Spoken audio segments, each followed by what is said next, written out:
Quran, banyak pendeta biarawati masuk Islam setelah penelitian perbandingan antar umat beragama. Tapi orang Islam yang jadi Kristen rata-rata wong desa sing terbelakang. Dadi cara kula ya ora dadi Kristen. Zaman Islam lah wae imane wis mukhtalaf alaih, mergo muqallid. Ya ora. Lho coba imannya wong desa-desa sing ora tau nadzar, ora tau salat, ora tau nadzar, ya ora tau roh Nabi Muhammad wong ndi lahire ning ndi, pokoke Islam iku mergo KTP. Islam ini mukhtalaf enggak, mukhtalaf alaih enggak cara ulama? Enggak, jawab saja.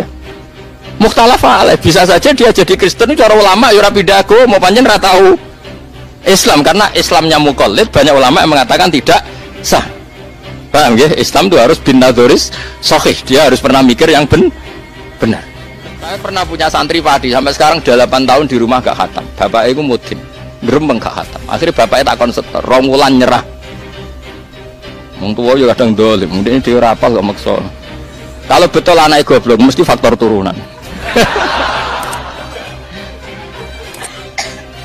Saya ulang lagi ya, ini barang hak. Saya akan ngomong begini terus sampai mati. Sampai mati, sampai ketemu pangeran. Sebenarnya Allah itu fair. Allah berkali-kali ngendikan gini, ini di awal surat juz 26 lah. Qul ara'aytum ma tad'una min dunillah aruni madza khalaqu minal ardi am lahum syirkun fis samawat. Kata Allah, enggak apa-apa, saya ada Tuhan, enggak apa-apa. Tapi yang kamu anggap Tuhan, tunjukkan reputasinya. Apa mereka bikin langit dan bumi? Kalau misalnya enggak kuat bikin langit bumi, urun ya. Amlahum syirkum sama itu urun semen sitok, sementing urun. Misalnya Yesus kamu katakan Tuhan, apa ikut menciptakan bumi? Wong lahirnya di bumi, berarti bumi sudah ada. Fir'aun lahirnya di bumi, ada tanggalnya sebelum Masehi berapa tahun. Kecuali kowe ngene, Fir'aun lahirnya ning awang-awang, ora ono langit bumi. Fir'aun lahirnya ning Mesir. Wis ono Nil. Ucuk-ucuk dadi pangeran ra melok gawe kok dadi. Sebenarnya pangeran Nusfer, aruni mbak gak apa-apa, mereka Tuhan gak apa-apa, kamu aruni madza khalaqu minal ardi. Tunjukkan ke saya reputasinya gawe langit bumi kok apa. Nah kayak iso gawe urun. Amlahum syirkun fis sama urun, syirkun urun. Jadi Tuhan tuh fair. Tapi ayat-ayat ini gak populer. Mubalek ku mau nerang tolong ayat ana mati dalil kullu nafsin dha'iqatul maut. Nah ana wong kawin wa min ayati. Nah ana wong sunat wa mayarghabu amillati Ibrahim illa man safiya nafsa. Makanya seperti ini akan ditutup Jibril. Karena kenapa Quran jadi 3 ayat? Nah, hati-hati, mesti dihisab. Orang paling minim dihisab Jibril itu saya karena masih utuh 30 juz. Yang Quran udah ditolong ayat itu terus piye? Coba sekarang sampean tak ceritani, orang ono wong cerdas wong Mekah kok Jubair bin Mut'im bin Adi. Mut'im bin Adi cerdas wong Mekah. Mut'im bin Adi itu filosof, pakar. Ketika perang Badar orang kafir kalah, itu ada sekitar 70 orang kafir yang ditawan di Medina. Singkat cerita Mut'im bin Adi ini jadi jubir orang kafir untuk membebaskan tawanan lewat tebusan. Lah iki nak tebusan iku cara Khawarij berarti Muhammad ngembarno wong kafir asal iku kowe kafir kang keyakinan iku kafir berarti ke suudzon mbek Kanjeng. Tapi sing bener adalah Islam membiarkan kompetisi bainal haqqi wa bainal batil, so akhirnya menang barang hak. Awas eling-eling, awas kena salah pikiran. Tak tuntut ku nganti akhirat. Dadi hal iku ora kok ngimbalno kafire gak mergo mesti men. Nah, koyo kowe lah, kowe misale ada anak Miktisen kuat terus tukaran mbek cah SMA. Kira-kira mbok baro mbok bisa. Baro mesti menang lho maksudnya. Ya paham ya. Nganti kowe misah mergo anakmu retoreten potensi kalah. Ya ora. Kowe nak yakin menang kira-kira mbok baro ta mbok bisa? Barno. Lah ngembarnone Islam kompetisi hak mbek batil koyo ngene iku. Kowe nyontokno kok angel temen ora dicontohno sing ana. Paham ya? Mergo mesti menangi barang hak. Paham ya? Paham tenan to, awas. Makanya tadi kajian ilmu itu tidak ada habis-habis. Makanya perasaan saya itu kemungkinan orang Islam jadi ateis itu kecil, Pak Fatullah. Saya punya kitab. Ini saya ulang lagi, kitab calon wali. Kenapa saya sering cerita wali? Kalau di kampus itu kan orang inginnya ya jadi dekan, jadi rektor atau jadi menteri lah kira-kira gitu. Kalau di pesantren orang itu cita-citanya satu ingin jadi wali. Ya supaya majelis ini barokah, saya tidak perlu cerita dunia kampus. Kalau ceritakan corong Jawa nguyai segoro lah. Bongso keinginan gitu kan tidak selera saya, juga ada dunia saya. Supaya sampai dapat ilmu ya saya cerita dunia. Itu kitab, saya punya kitab calon wali lah kira-kira. Atau wali sudah wali top. Namanya kitab Tasbihul Fuad, karangannya Sayyid Abdul Haddad. Itu beliau cerita, di antara ceritanya itu unik. Kata beliau begini, saya itu tidak khawatir orang Islam jadi murtad, apalagi jadi ateis. Karena kalimat la ilaha illallah itu sahlatun qaribah, kalimat yang mudah sekali. Sehingga saya tidak khawatir orang Islam yang ketemu orang ateis, ketemu orang macam-macam, asal diajari kalimat ini secara benar. Terus beliau cerita, yang saya takut tuh mereka masalah perempuan dan harta. Kalau iman kayaknya enggak. Singkat cerita yaitu di kitab seperti itu. Singkat cerita saya ketemu banyak orang yang kuliah di McGill atau kuliah di Amerika, di Jerman, mungkin di Norwegia, di mana-mana, di Australia, dan ketemu teman-teman yang di Korea Selatan juga. Mereka itu orang kebanyakan yang nyuwun sewu enggak keluarga kiai, tapi mereka enggak ada yang enggak tetap iman.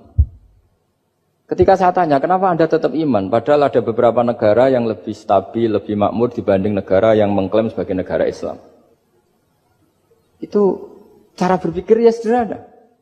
Enggak lah Gus, kayaknya kok Tuhan kok ada tanggal lahirnya? Enggak lah, kayaknya yang namanya Tuhan tuh ya awal lah. Masa pencipta langit bumi dituhani orang yang lahirnya di bumi? Kayak enggak lah kayaknya. Jadi ya berpikir sederhana. Padahal ya kurang ajarnya Masya Allah. Anak ini ya dugem ya macam-macam. Tapi kalau ditanya disuruh yang lain enggak mau dia. Enggak lah, kayaknya yang benar tetap Islam. Karena kalimat ini, yaitu tadi eksistensi Tuhan, tadi eksistensi Allah itu, la ilaha illallah itu kalimatun sahlah, kalimatun qaribah, kalimah yang begitu mudah difahami. Kenapa mudah difahami? Misalnya kita ngaji, Tuhan itu siapa? Yang menciptakan langit dan bumi. Dengan misalnya perbandingan Tuhan itu siapa? Yang lahir di bumi tahun sekian. Enak mana cara kita menerima itu? Kan keren yang menciptakan langit dan bumi. Tuhan itu siapa? Yang ada sebelum langit dan bumi. Dengan misalnya Tuhan adalah yang lahir di bumi. Keren mana itu? Nah, bayangkan kalau kita punya Tuhan Fir'aun, sudah mati jadi tontonan kan, terus gak keren maksudnya punya Tuhan kok seperti itu. Nah ini yang katanya Syekh Abdul Haddad, kalimat ini sahlatun qaribah.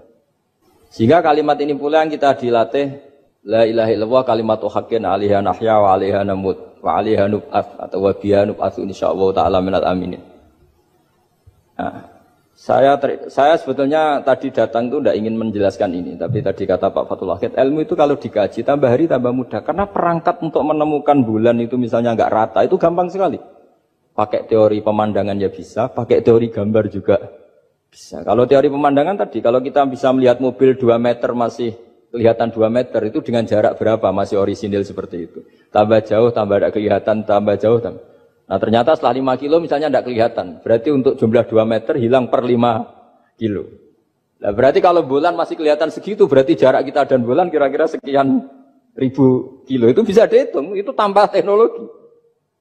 Makanya sebetulnya teknologi itu nyumbang itu nggak sampai 30%. Yang paling banyak ya sains tadi, pengetahuan itu yang kayak tadi orang menemukan pesawat, itu kontribusi terbesar tetap pengetahuan. Misalnya pesawat dari bahan ini kalau kecepatan sekian kena angin pecah enggak? Tetap pengetahuan yang menopang itu. Teknologi kan paling mengantar supaya pesawat kecepatan sekian didorong mesin sekian dengan apa begitu. Nah, pesantren seperti kita, saya ini dididik Mbah Mun, dididik bapak saya, buyut-buyut saya, kiai. Itu sekali alim, yang alim betulan, itu ya alim betul. Ya karena memang yang repot nih yang agak-agak dukun itu ya ribet itu. Penting rambutnya gondrong, terus terkenal gak pernah mandi, terus nanti ada orang tertentu tertarik minta doa, ini yang ribet ini, susah ini sertifikasinya susah ini karena. Tapi kalau kita ini di pesantren yang cara sertifikasinya jelas. Jadi berani jadi Gus harus bisa baca Mu'in gitu, berani jadi Kiai harus bisa baca Wahab. Aturan mainnya jelas kalau di ini. Yang repot tuh yang sebagian itu aturan mainnya tidak jelas. Terus promosinya itu pernah datangi menteri loh, pernah datangi wahai ribet kalau ukuran keren tuh didatangi apa? Menteri atau pejabat. Saya teruskan ya, karena ilmu itu harus menyelamatkan kita sampai di depan Allah Subhanahu wa Ta'ala. Nah, ketika kita menyifati Allah itu az-zahir, zat yang begitu jelas. Itu kalau kita kan kok begitu jelas padahal nggak bisa dilihat, terus kita sendiri tidak pernah melihat. Tapi eksistensi Tuhan sebagai Tuhan, yaitu al-wajibil wujud, itu jelas sekali karena nggak mungkin suatu yang wujud diciptakan oleh yang tidak wujud. Kenapa harus awal? Masa pencipta datangnya terlambat? Terus juga harus Bakok itu abadi atau al-akhir kalau dalam bahasa Quran. Masa zat yang superior kemudian kalah sama yang diciptakan. Berarti nanti ada kekuatan besar yang mengalahkan Tuhan. Ya kan aneh, kekuatan ini dalam kendalinya kemudian Allah kalah kan tidak mungkin. Makanya disebut al-akhir. Allah pasti tidak ada yang mengalahkan. Terus diantaranya lagi disebut qiyamuhu binafsihi. Kalau dalam bahasa Quran disebut al-qayyum. Zat yang berdiri sendiri. Enggak boleh Tuhan butuh yang lain. Kalau butuh yang lain berarti bergantung pada yang lain. Dan enggak usah jadi Tuhan lah kalau masih butuh yang lain. Sehingga karena kekuatan ini, saya ulang lagi, karena kekuatan ini, ketika anak-anak mahasiswa kuliah di Jerman atau di Swiss, di negara-negara yang lebih bahagia ketimbang negara yang mayoritas Muslim, itu mungkin mereka tertarik sama sistem negara itu karena ada jaminan sosial ini.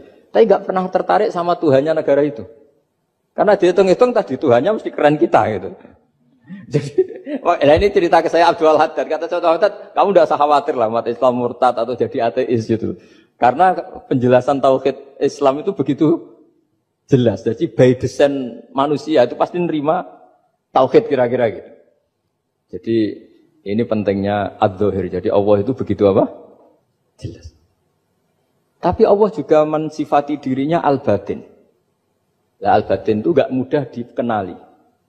Kenapa? Karena tubuh kita desainnya ini profan. Tubuh kita tidak sempurna, rentan.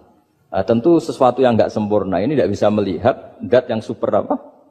Sempurna. Kita bisa rusak sementara Allah tidak.